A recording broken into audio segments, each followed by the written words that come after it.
towards us. The squeeze in those isobars indicating the stronger winds through Saturday evening. However, as we go through Saturday night and into the start of Sunday, for much of England and Wales, it will be staying dry, some clear spells around. For Northern Ireland, parts of Western Scotland, though, a little bit of a cloudier picture, some outbreaks of heavy showery rain arriving into the early hours, and with those strong winds, it's going to be a very mild night to come. Temperatures widely staying in the double figures, perhaps even as high as 17 or 18 degrees in some spots. So a very warm and perhaps even muggy start to the day on Sunday, but a windy start too, particularly across the west. We could see some coastal gales through the morning. Outbreaks of showery rain arriving across parts of southwest England, Wales, Northern Ireland and into western parts of Scotland too. However, eastern areas of the country perhaps faring a little better in terms of some brighter or sunnier spells to start the day on Sunday. As we then go through the rest of Sunday morning, that area of rain continues to push its way northwards. Some heavy downpours are likely here. I wouldn't rule out the odd rumble of thunder mixed in there too. Eastern areas always faring best in terms of some sunnier or brighter skies. However, it is still going to be a very windy day across the country, but particularly across the west, where we'll continue to see some coastal gales. And it's going to be a very warm day too. Temperatures well above average for the time of year, highs of 25, 26, perhaps even 27 degrees. Monday then starts a little bit drier for all of us, a bit fresher too. Not quite as windy as on Sunday, although there will still be some blustery showers feeding in from the west, although plenty of sunshine developing between those showers, and temperatures much closer to average as well. Although it's a bit of a changeable picture as we head through much of this week. Some showers, some longer spells of rain, but feeling fresher than it did on Sunday. Today, clouds overhead, total zen within. Boxed Solar sponsors the weather on GB News.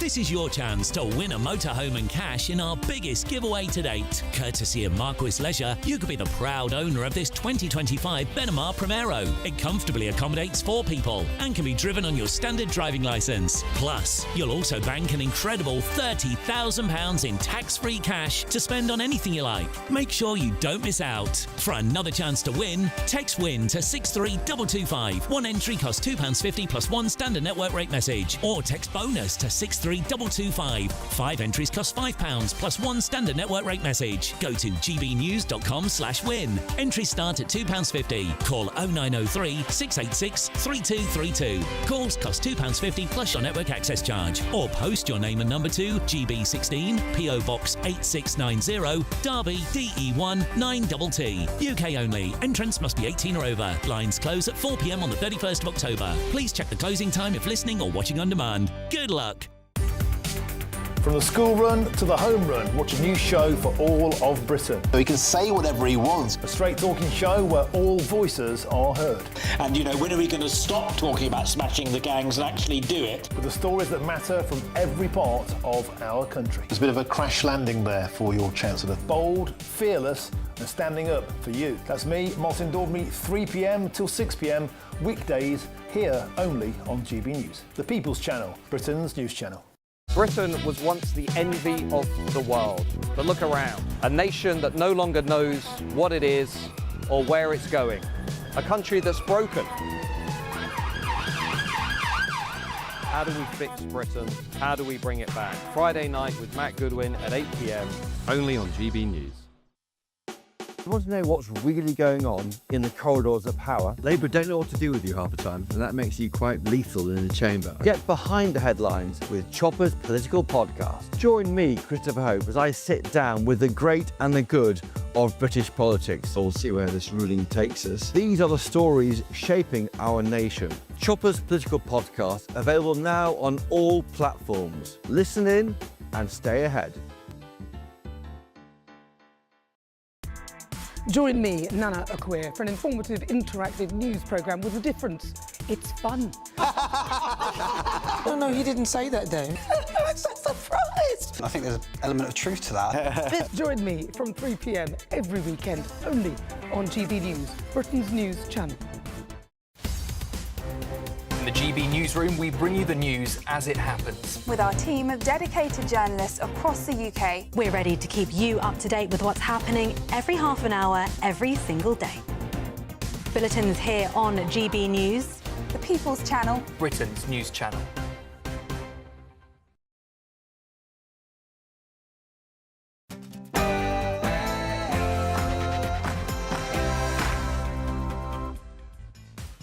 Good evening and welcome back to the UK's biggest Saturday night TV show. It's the Saturday 5 Extra from the GB News studios. I'm Will Kingston along with Renee Hunderkamp, Charlie Rowley injecting in off the pine, Trey Lowe and Andy Twelves. Tonight on the show...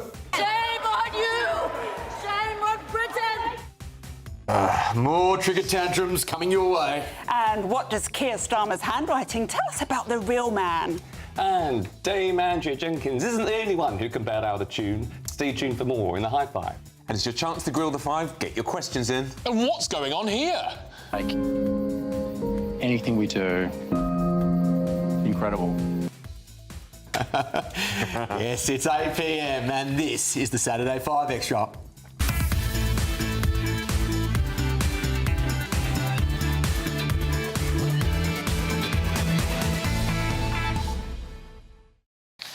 What an hour we have ahead for you, ladies and gentlemen. We do want to hear your thoughts, of course. Send your views and post your comments by visiting gbnews.com/your say.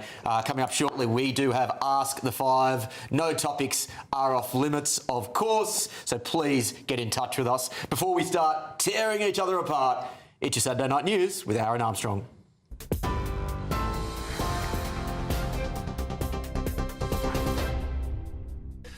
Very good evening to you from the GB Newsroom.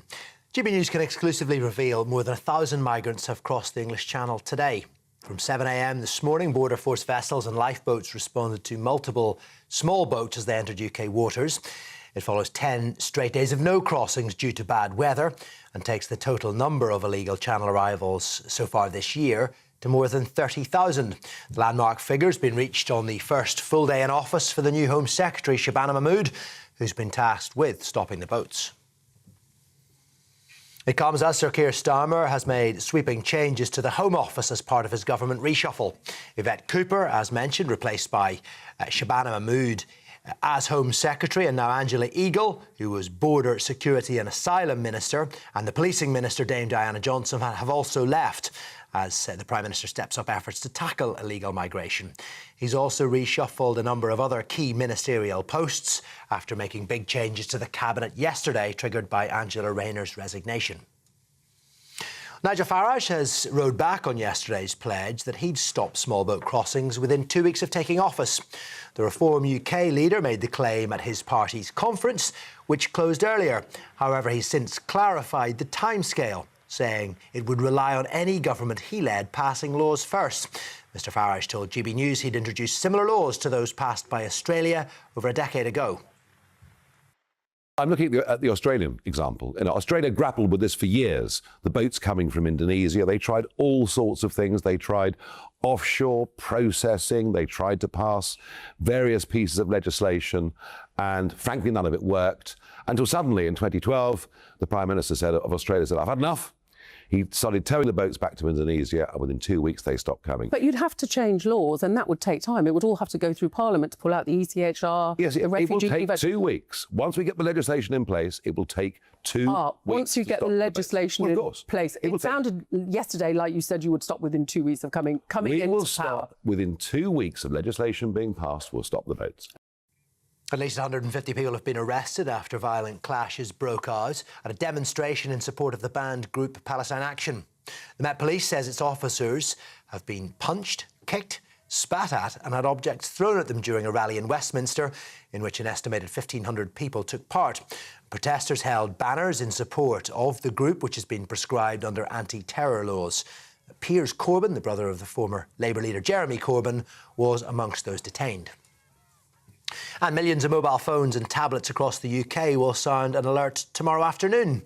A loud siren-like alarm will be heard and your device will vibrate for about 10 seconds. At 3 p.m, it's a nationwide test of the public alert system. It'll be the second test, which has happened after the first in April 2023. Those are your headlines. I'll be back with more at 9 o'clock.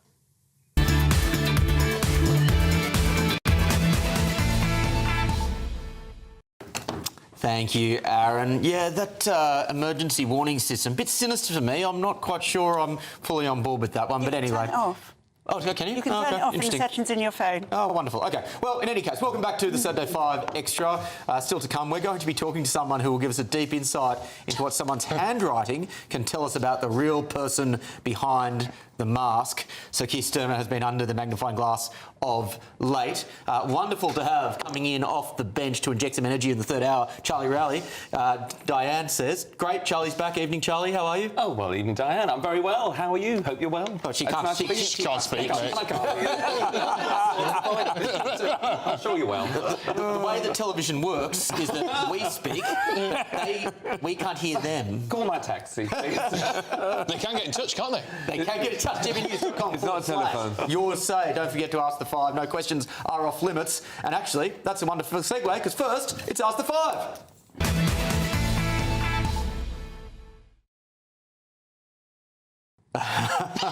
Now, it's time to have your say in Ask the 5, and I'm reading the audio cue. I wasn't aware of who our first question was going to be coming from, but it turns out we can't get rid of him. Yes, the first question from Kai. Oh, yes, I'm back in London after a very interesting day at Reform Conference. Great to see so many of our loyal viewers, and of course to reunite with Darren Grimes and see Alex Armstrong. Sadly, I'm going to be at a wedding tonight, so my question to the panel is this. Given that Nadine Dorries is so linked to the Boris Johnson government, and given her views on the Online Safety Act, is she going to be welcomed into the Reform Party? Not quite sure what the segue was with a wedding there, but the question went to whether Nadine Dorries would be welcome in the reform movement given her relationship with Boris Johnson. Charlie, what do you think? Well, it's a bit of a difficult one, isn't it? Because of all of those relations that she's had with the Tory party and with the online safety bill. Relations? Relations is an interesting word there, Charlie. She fell out with David Cameron and George Osborne, called them two posh boys that don't know the price of milk. She angered a lot of her backbenchers when it came to just being very pro-Boris. What were her relations like with Boris, Charlie? Well, as a former spaz, I have no idea. My conversations with Nadine, I have to say, have always been very polite but limited. For the avoidance of doubt, I'm sure there was nothing untoward. I think it's an interesting collection of people now that they're slowly deciding that they can take more and more Tories. I think Nadine, because of her connection to Boris and his immigration catastrophe and his net zero madness, is linked with someone that Reform voters generally would not want to side with. So I think they should be very careful. I was surprised about it, and I think maybe they've been swayed by the fact that she's written books, she's a big character. I think the time will tell whether or not this is sensible. But don't you think it's interesting that even Boris, who took several decisions which have been destructive for the country and are now top-line priorities for Reform voters, I'm thinking immigration and net zero, he's still very popular with a lot of Reform voters. He is, but I think the fact that Nadine has now gone to Reform says that Boris is never coming back. Because if she thought that he was coming back to the Tories, she would stay put. But are we missing something here? I mean, if they get enough people from the Tories and they're not just the Tory party through the back door. Well, that's exactly right. And this is the balancing act, isn't it, Andy? Because they basically built their brand to date of being the anti-Tories. They stuffed up. We're the ones who are going to solve things. Absolutely. And I think even just the patter that they've been putting out over the last couple of weeks on the Online Safety Act, she was the Secretary of State for Culture, Media and Sport. Her entire time as Secretary of State was basically pushing through the Online Safety Act.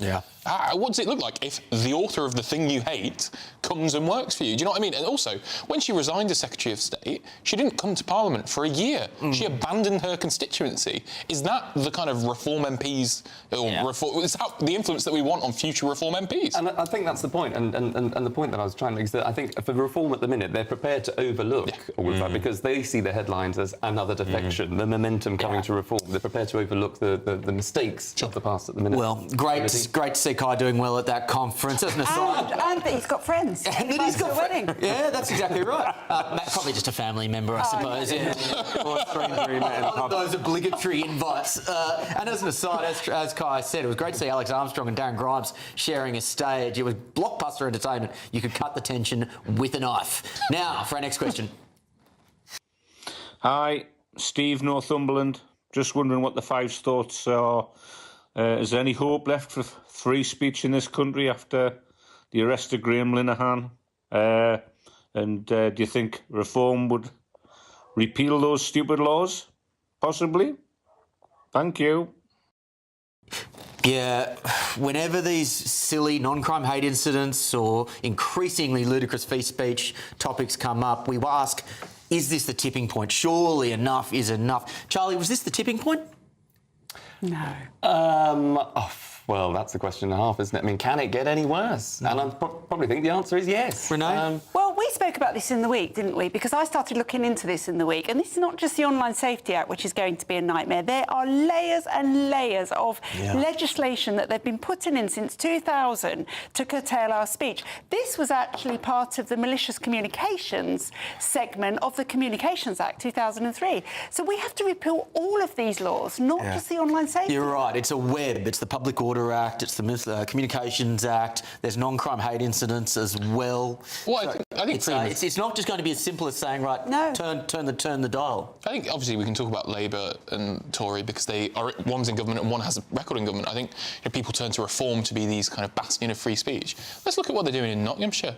They have banned the largest press outlet in Nottinghamshire from getting any press releases, speaking to any councillors, just because they wrote a couple of nasty articles about them. Could you imagine if the government stopped talking to GBNews because Will Kingston made a joke about the Chancellor? It is a disgusting press censorship in the county of Nottinghamshire. Anti-political parties have always been selective with the... No, they've taken them off all the press release lists. They have refused to give interviews with councillors. This is Nottinghamshire Live. This is Reach PLC. This isn't some right-wing or left-wing paper. This is an objective paper. I think you're right, and I think this is very worrying. But don't forget, we have got government ministers here, Rachel Reeves, for example, who will not come on GB News. So it does go... But they send representatives on and they send them on the press releases. It's not just censoring them. Do you have faith that a reform government would solve the free speech woes that we face? No, not necessarily. I think you're right. I mean, there has been incidents of some journalists that have been actually kicked out of some of the Reform Party conferences. I think it's always going to be a case of whatever suits it, but whatever political party is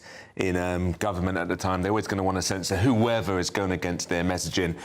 For me, am all for absolute freedom. I think all of these laws should all be repealed completely. But it's all of these laws that are going to need to be repealed to stop this kind of thing happening. They won't do it, though, because they'll get dizzy with power and not do it. Well, that is exactly how authoritarianism works, Andy, and it is that slippery slope, and we've known that for millennia, which is why you do not censor speech, ladies and gentlemen. Or accept digital ID. Or accept digital ID. And this is the thing which people who care about free speech are going to have to be really forceful about over the next 3 to 4 years, because we've heard a lot of people after Linehan, even Owen Jones, come out and say that what happened was wrong. I actually haven't heard many politicians come out and say, right, this is what we're going to do about it. This is how we're going to deal with the Public Order Act. This is what we're going to do with non-crime hate incidents. We need to get to that so what position. But let's move on. There's a question that's come through on gbnews.com/your say, and it goes to the panel. It's from Rory Donaldson. If you had to have your last meal on earth with a British politician, who would it be and why? Living or... I'm going to, as a boss, I'm going to allow you to say either. So any? Any. Living, dead, whatever. Interpret as you wish. Tony Benn.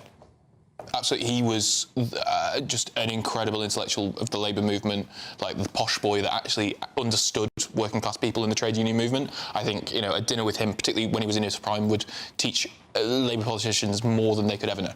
Trey? Do you know what's weird, right? I grew up as someone who absolutely couldn't stand Thatcher because my dad was he's probably her biggest fan in the world, and I grew up quite lefty, and I think I actually probably would want to speak to her. Because, as you guys know, I say all the time, my biggest political hero is Nelson Mandela, and I only learned fairly recently that him and Thatcher in their later years got on really, really well. I'd want to get a sense of what was it like for this greengrocer's daughter to go through what she went through, for that level of misogyny back then, and still be so strong, because we do need that level of strength. Even I don't agree with a lot of her views and what she did, poll tax, etc. Definitely Thatcher, probably. But the thing is, as well, she didn't make being a woman a thing. She didn't, just said, and I like that about her. I know that I am more capable than all of these male politicians. I'm not going to whinge and whine and say, oh, it's so hard being a woman in politics, when it was hard being a woman in politics in the 80s. I would definitely like to. She just got on with it. Yeah, well said. Charlie? Well, I think I was going to say Margaret Thatcher, but then I think I'd be too terrified if I spill something down my white shirt or something. I get some red wine down. She'd never forgive me. I think it'd be awful. They're very uncomfortable. Any politician, if it had to be in the UK, probably Churchill. I think that would be that was a massive turning point in history. If it could be anyone in the world, I don't know. I fancy maybe George Washington or Abraham Lincoln, you know, the founding fathers of America, you know, plus I like the wig. I can see myself in that. Yeah, so could I. They still have wigs, Charlie. You can still get them, you know. Because we are where we are today, I'm going to say Enoch Powell.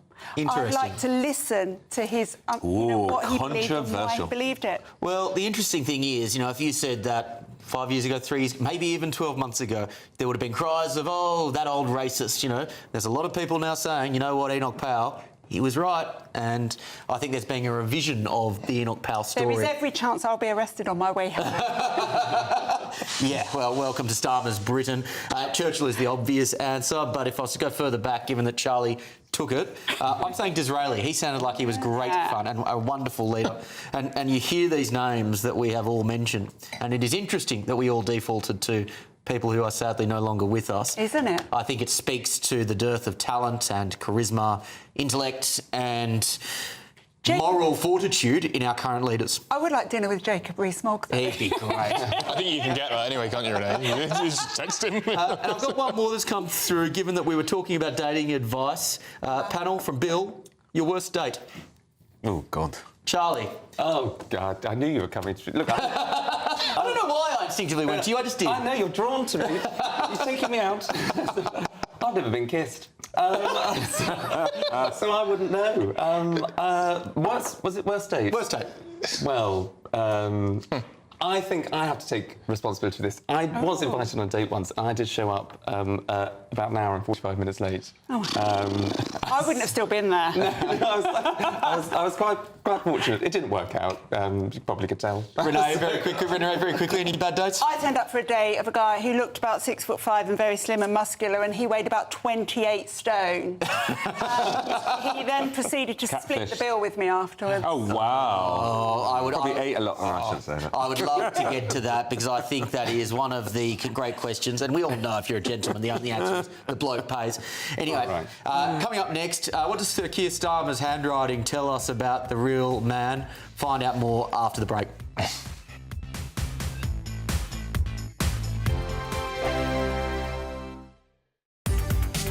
From the school run to the home run, watch a new show for all of Britain. So he can say whatever he wants. A straight-talking show where all voices are heard. And, you know, when are we going to stop talking about smashing the gangs and actually do it? With the stories that matter from every part of our country. There's a bit of a crash landing there for your Chancellor. Bold, fearless and standing up for you. That's me, Martin Daubney, 3 p.m. till 6 p.m, weekdays, here only on GB News. The People's Channel, Britain's news channel. GB News Breakfast, every day from 6 a.m. You'll be very familiar with Colin. He's at birthday parties all around Britain. But he's not what you may think he is. He's not what he seems. He's a frozen edition. You can see he's melting. It's an ice cream Colin the Caterpillar cake, which has come out in Marks and Spencer's. I think we'll have to test that. I think we will. Let's give it a go, shall we? Test that. So you do the honours there. Do you want to do it with me? And we can make a wish. No. You do that. You go work away at that. While I talk to you guys, because... Oh, wow. Claire, there's a story today in the Daily Star about chocolate bars being tuneful. Tell us more. So, a university professor at Bristol has come up with a design of music commissioned by a couple of chocolate companies. And apparently there is music that they're called the sweetest melody that will enhance the flavour of chocolate, enhance the flavour of eating. And if this actually goes the way that they think it might, then you should be playing music to the... Does it tell you what type of music you should be playing? The sweetest, kindest, soulful piece of... Claire, he just ate your foot. I'll give you another foot. Oh, no, you're I've touched fine. it. Absolutely fine. Norman, pass me a plate. OK. I would just say that if you go back far enough, the advert that I remember was tunes help you breathe more easily. But I noticed on Claire's story on the in the Star, chocolate bar so tuneful. Next to it is thank you very much, is a headline saying, I hate marathons, which is Mo Farah.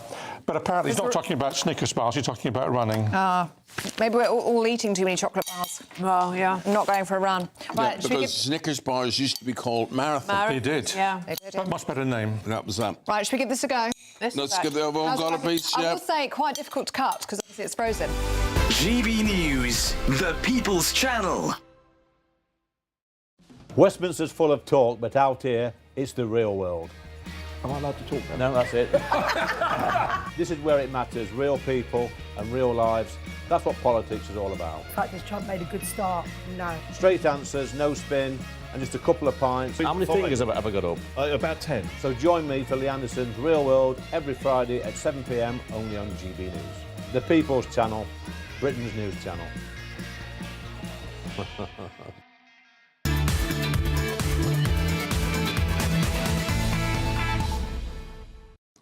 Welcome back to the Saturday 5. We've been talking horror dating stories during the break, and it is enough to make your skin crawl. Trey, you mentioned a particular story. Go on. Okay, this is going to sound a bit bad, but correct the context, right? So I was DJing, like, you know, DJ's kind of like a bit like the centre. Yeah, not necessarily famous. So anyway, I ended up pulling this girl, and then the next day we go out on a date, and we're driving, and halfway there she said to me, by the way, I haven't brought my wallet or my purse. So I did a U-turn and I dropped her home. Is that a bad thing? Do you think that's reasonable, Renee? Look, I think I'm old-fashioned. I would always expect the guy on the first date to pay. And I always will pay. And I think always. it's a little bit pretentious. It's on the nose, isn't it? Statement. It's a bit on the nose. I haven't got my purse. Or do you think she was saying, "Oh, I'm really sorry"? No.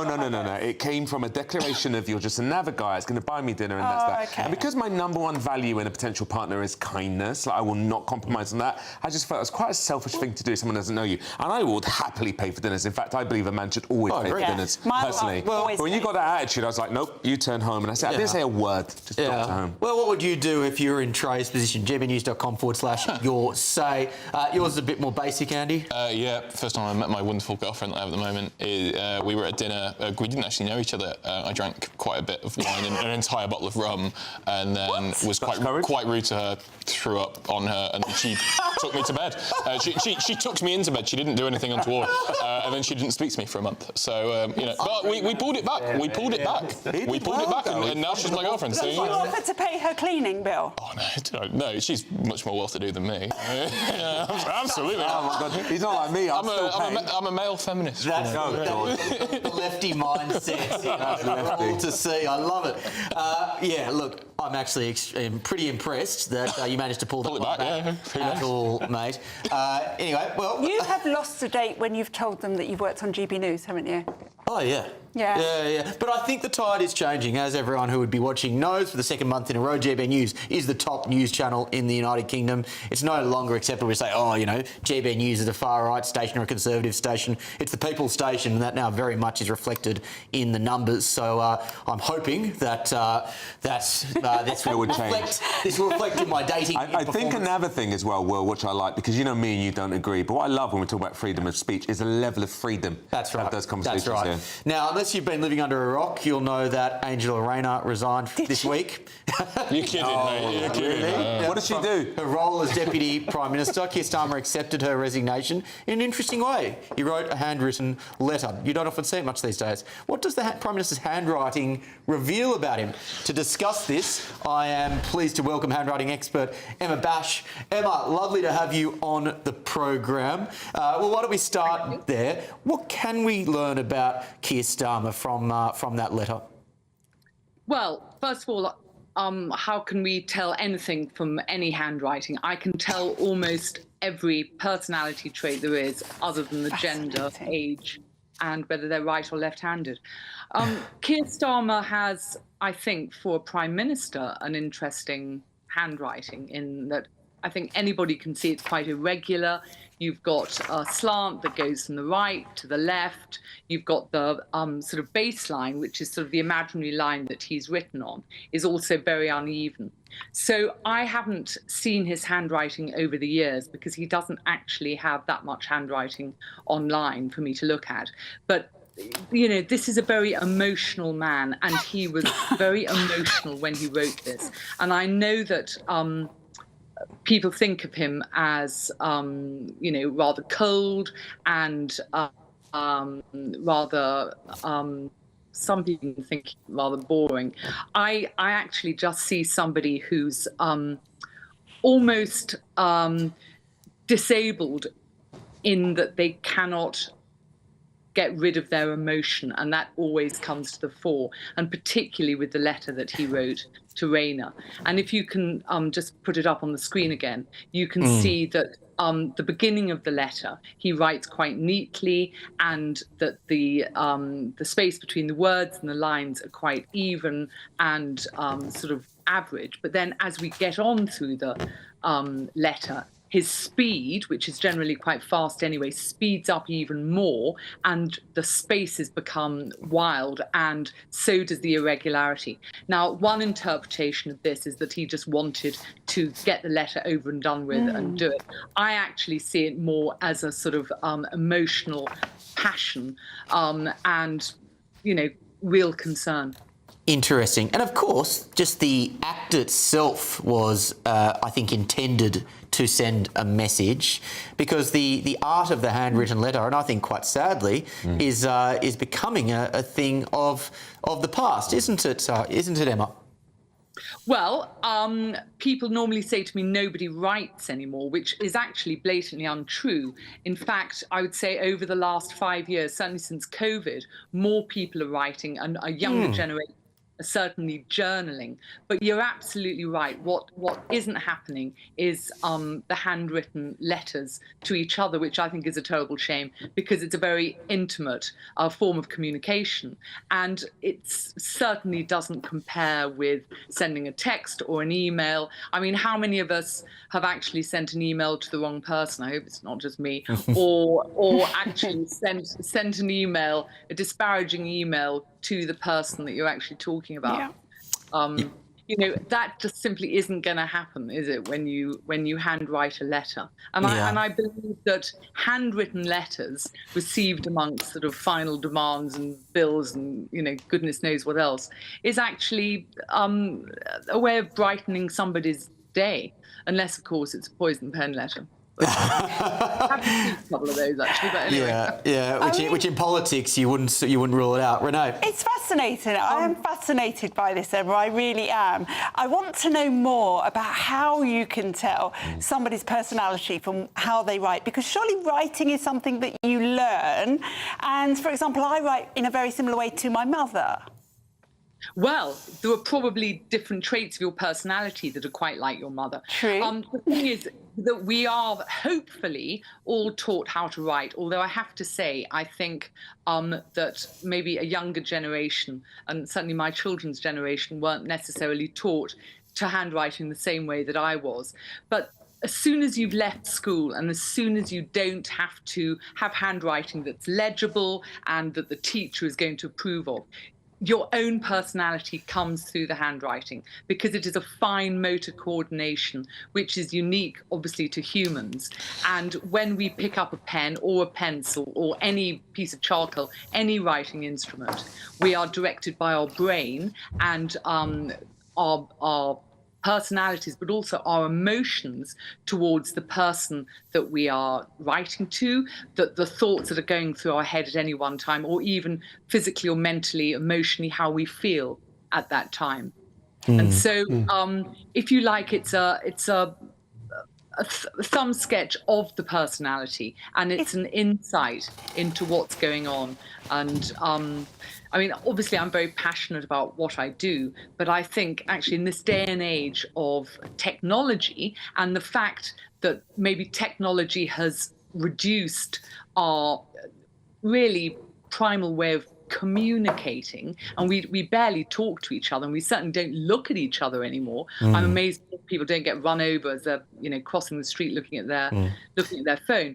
I think that to be able to get an insight into someone's personality and to develop an empathy will only increase rather than decrease, in whatever form that is, whether it's graphology or other ways of ascertaining personality. Is there good data to support what you say? Right, graphology is an inexact science, so as is all forms of psychology, I have to say.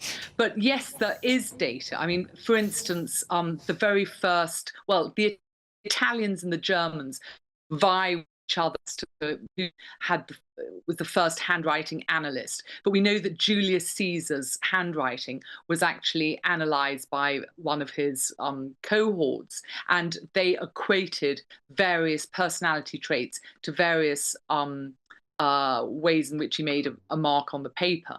So if I was to, if we go into expansion and retraction, we can see that with the size of the handwriting, but also the size of the various zones, and the pressure will denote how well we are feeling towards that person, but too heavy a pressure can actually reveal health issues, but also can reveal anger at times, but only if it's correlated with lots of other different aspects of the handwriting.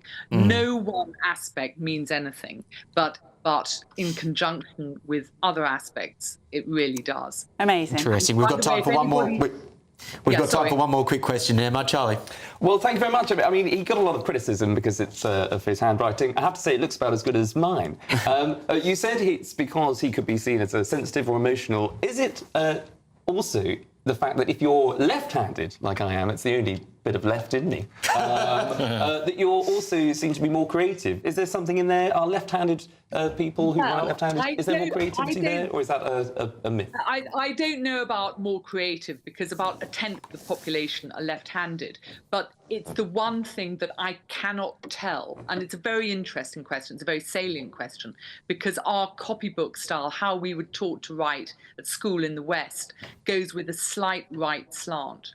So if somebody who's right-handed has a strong left slant, it's going to have a different connotation than somebody who's left-handed, simply because it's much harder to actually hold a pen and write. And some people, who are left-handed write like that, and some people so it's quite useful for me to know whether somebody's right or left-handed, but sadly, I'm not always given that information. Yes, Charlie, unfortunately, that doesn't mean that you're a natural artist. Emma, that's all we have time for, but that's an absolutely fascinating insight. Thank you very much for joining us on the show. Thanks, Emma. Now, still to come, what's going on here? Make anything we do incredible. I will reveal all in High Five coming up after the break.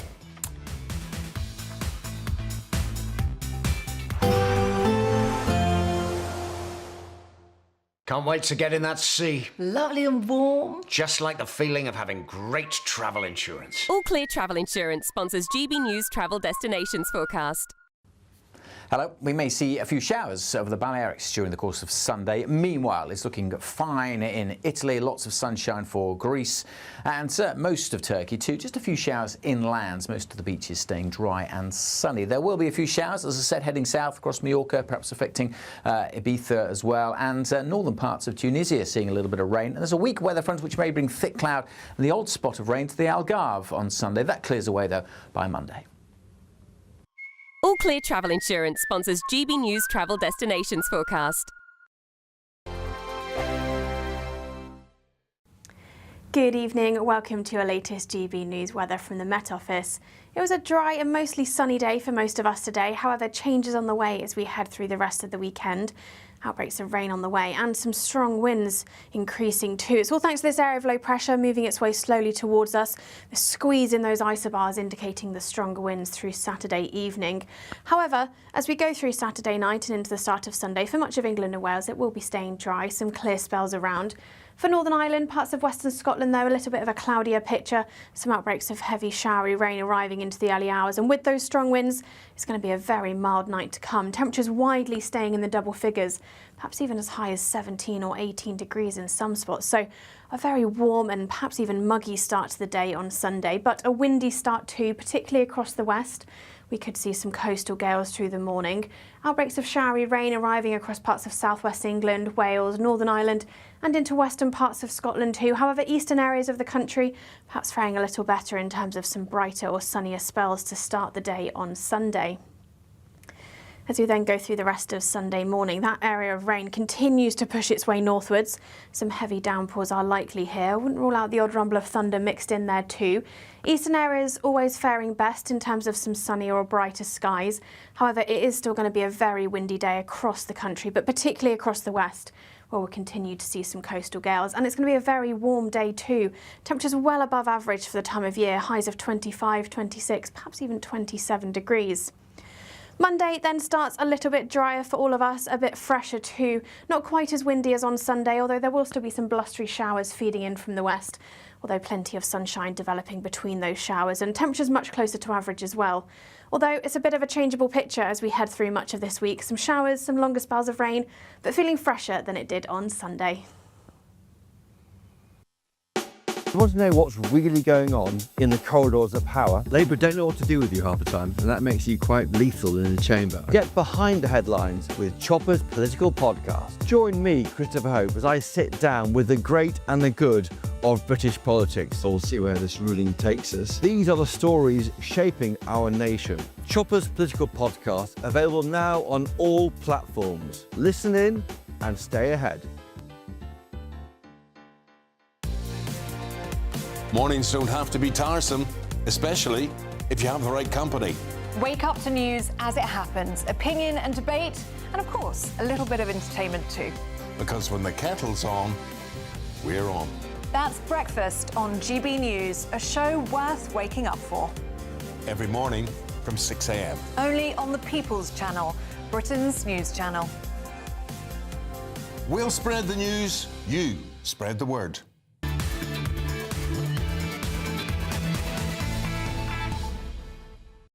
Welcome back to the Saturday Night 5, the biggest show on UK TV on Saturday nights. We've got a few more messages that have come in on Ask the Five. D. Lloyd, interestingly, what a fascinating interview that was with Emma before the break. I got my first job with Exxon based on the results of a graphologist's examination of my handwriting after my interview and test. Oh my goodness. I mean, when I was in media many moons ago, it was quite normal to do personality tests on people, and they were scarily accurate. They really were. Charlie, do you have good handwriting? I've got terrible handwriting. It's a mess. It's more like a game of snakes and ladders more than anything else. But I try. I think left-handed people generally have poor writing because we don't teach left-handed children how to put their paper. My son's left-handed. Do you know, the thing that really irritated me was during exams when you had to write, and of course when you're sweating and you're writing, you then smudge everything as you go along. But it's because we should teach them to turn their paper on its side, and we don't. That's right. OK, it's now time for High Five, where we discuss our favourite moments from the past week. I'll kick us off. You may not have guessed this. I'm not usually a reality TV fan, but a show that has aired on ITV, which finished in last week, has piqued my curiosity. It's the Australian edition of The Bachelor, basically where 20 girls compete for the affection of one guy. The finale, which was down to the two girls, and the guy makes his final decision, aired on ITV this week. Let's have a look at that clip. When I think of a future with you, it's exciting, it's fun, it's passionate.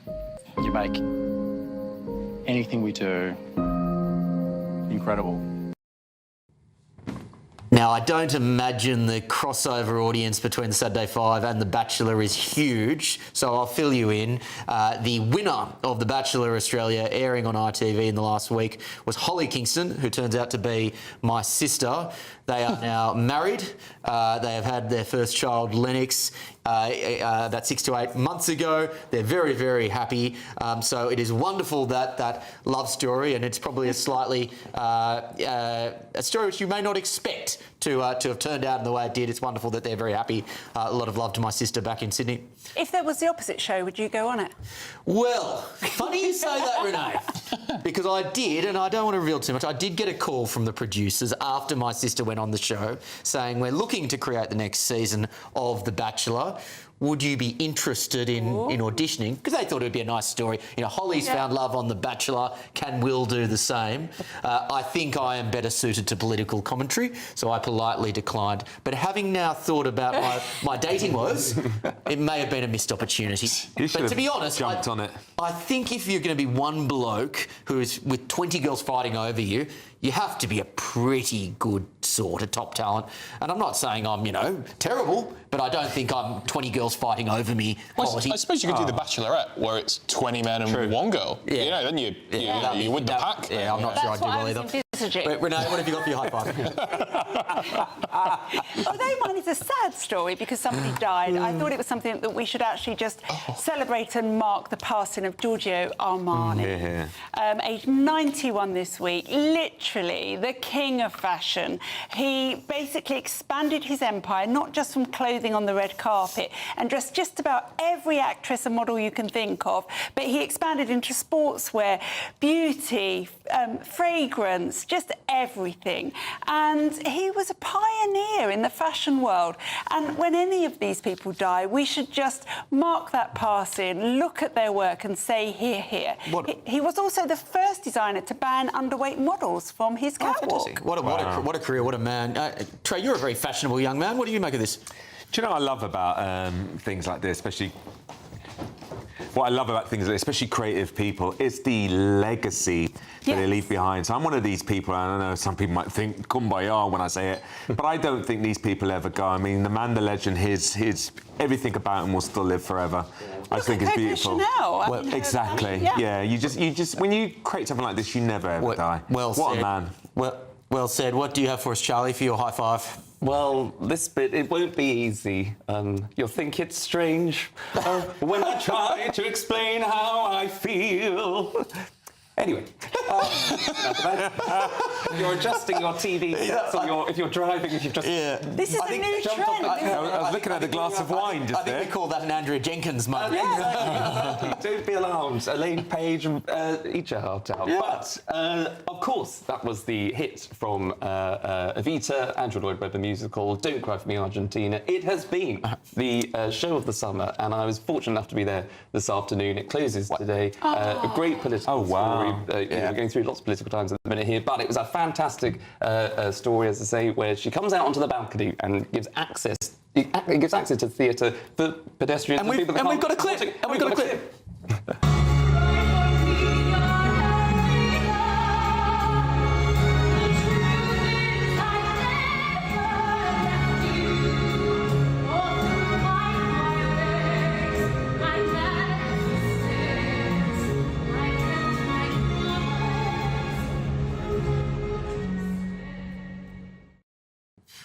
What an extraordinary song. Classic. Yeah, well done, Charlie.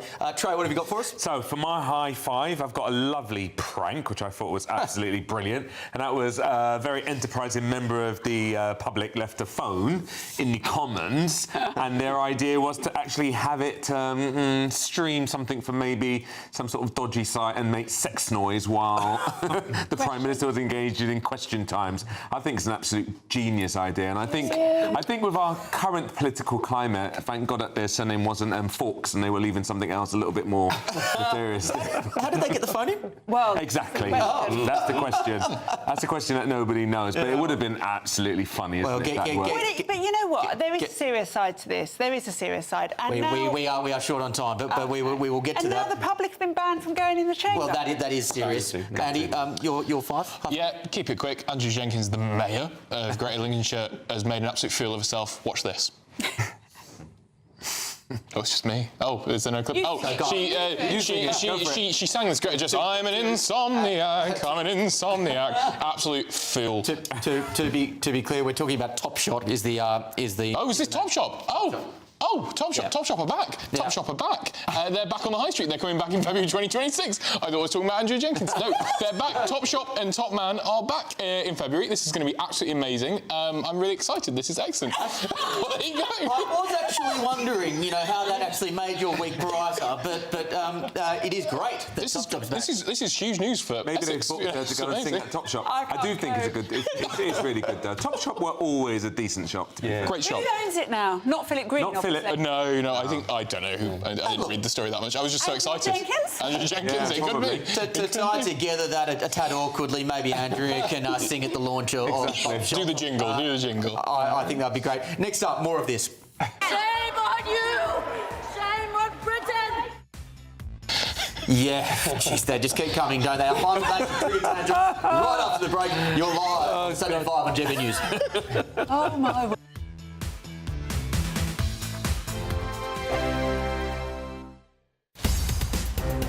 The GB News newsroom, we bring you the news as it happens. With our team of dedicated journalists across the UK, we're ready to keep you up to date with what's happening every half an hour, every single day. Bulletins here on GB News, the People's Channel, Britain's news channel. From the school run to the home run, watch a new show for all of Britain. He can say whatever he wants. A straight-talking show where all voices are heard. And, you know, when are we going to stop talking about smashing the gangs and actually do it? With the stories that matter from every part of our country. There's a bit of a crash landing there for your Chancellor. Bold, fearless and standing up for you. That's me, Martin Daubney, 3 p.m. till 6 p.m, weekdays, here only on GB News. The People's Channel, Britain's news channel. Westminster's full of talk, but out here, it's the real world. Am I allowed to talk now? No, that's it. This is where it matters, real people and real lives. That's what politics is all about. In fact, has Trump made a good start? No. Straight answers, no spin, and just a couple of pints. How many fingers have I got up? About 10. So join me for Lee Anderson's Real World every Friday at 7 p.m, only on GB News. The People's Channel, Britain's news channel. You want to know what's really going on in the corridors of power? Labour don't know what to do with you half the time, and that makes you quite lethal in the chamber. Get behind the headlines with Chopper's political podcast. Join me, Christopher Hope, as I sit down with the great and the good of British politics. We'll see where this ruling takes us. These are the stories shaping our nation. Chopper's political podcast, available now on all platforms. Listen in and stay ahead. Hi, I'm Michelle Dewberry, and my show is your opportunity to cut through all the noise and dive in headfirst to some robust debates. Ideas clash. Situation, no, isn't it? Because the failure is... You're deliberately avoiding my point. Nothing's held back. And if you think this is the end of it, wait for more. And we do not shy away from the difficult stuff. Sometimes I want to shake people and say, if only you understood. So join me on Jubes & Co. weeknights at 6 p.m, only on GB News, Britain's news channel. Miriam, you can't be serious. Scrapping the triple lock on state pensions? Madness. Andrew, we just can't carry on pretending. The numbers just don't add up. We've got to be honest with people. We've got to face the facts. That's what people want. Well, that's what you get on GB News and on Britain's newsroom. Lively debates, lively conversation. Britain deserves a newsroom that puts the facts and your voice first, and we're not afraid to hold power to account. And each other. So join me, Andrew Pearce. And me, Miriam Gates, for Britain's Newsroom, weekdays from 9:30 on GB News. The People's Channel, Britain's news channel.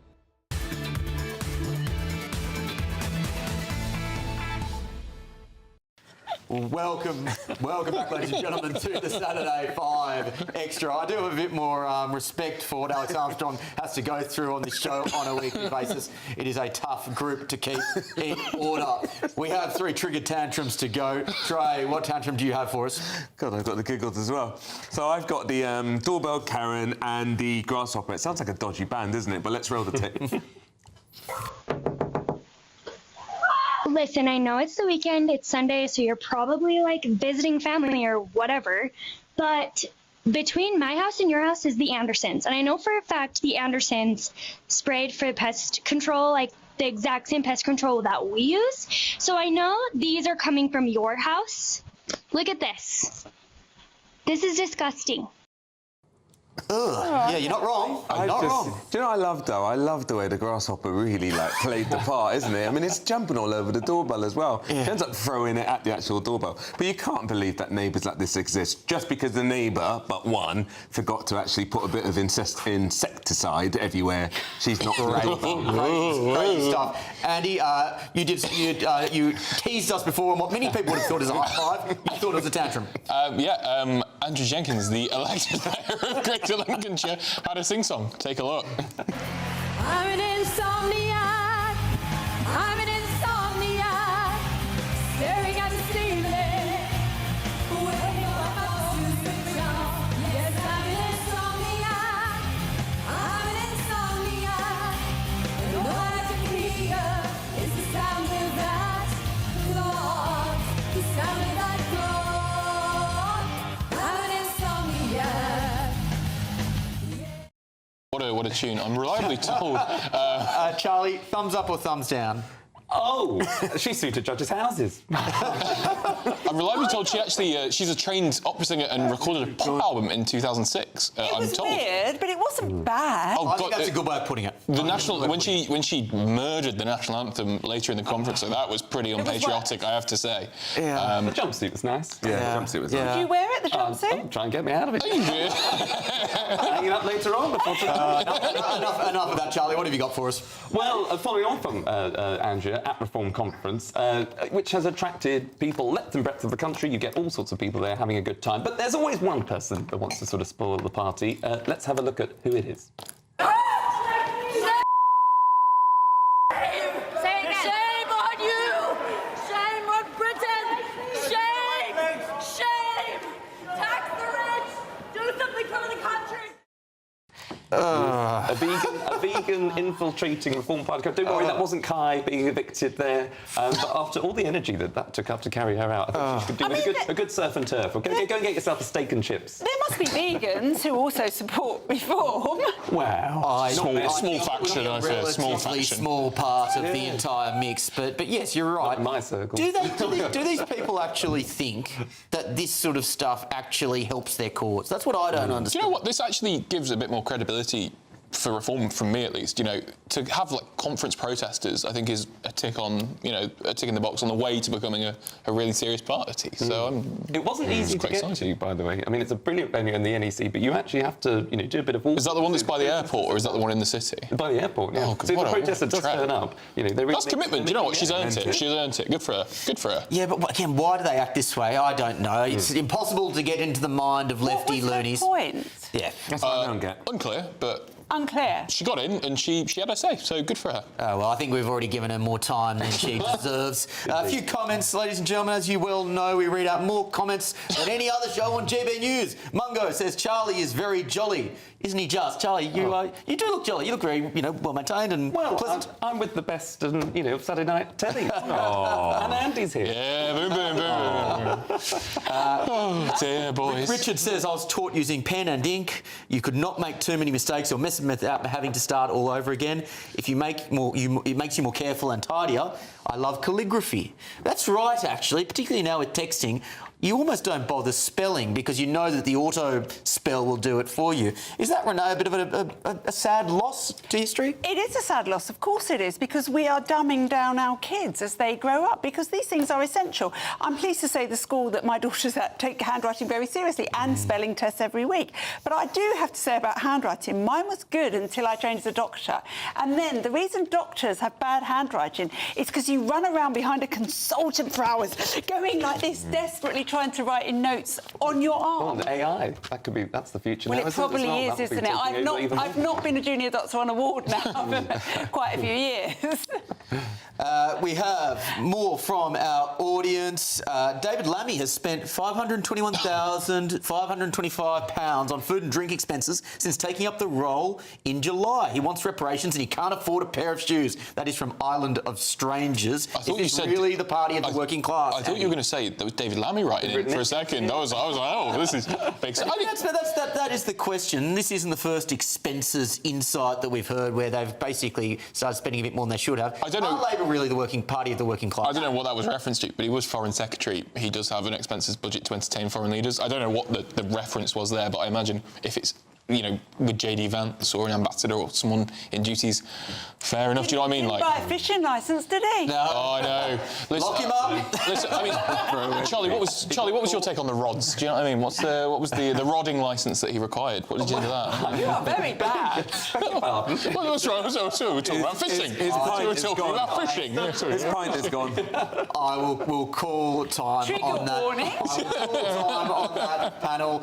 Another wonderful Saturday 5 and Saturday 5 Extra. Thank you very much to our guests and thank you to the panel for another wonderful show. And again, most of all to the audience, you are what makes the Saturday 5 what it is.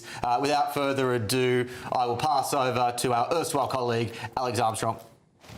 Well, fantastic job, well done. But I have a show for you tonight. What a week it's been. Cabinet reshuffles and, of course, our old friend Angie, she's a bit of toast, isn't she? There she is, look there. This pizza bread is about as stale as Angela's political career. I'm going to be digging into all of the week's politics. Please join me. I'll see you very shortly.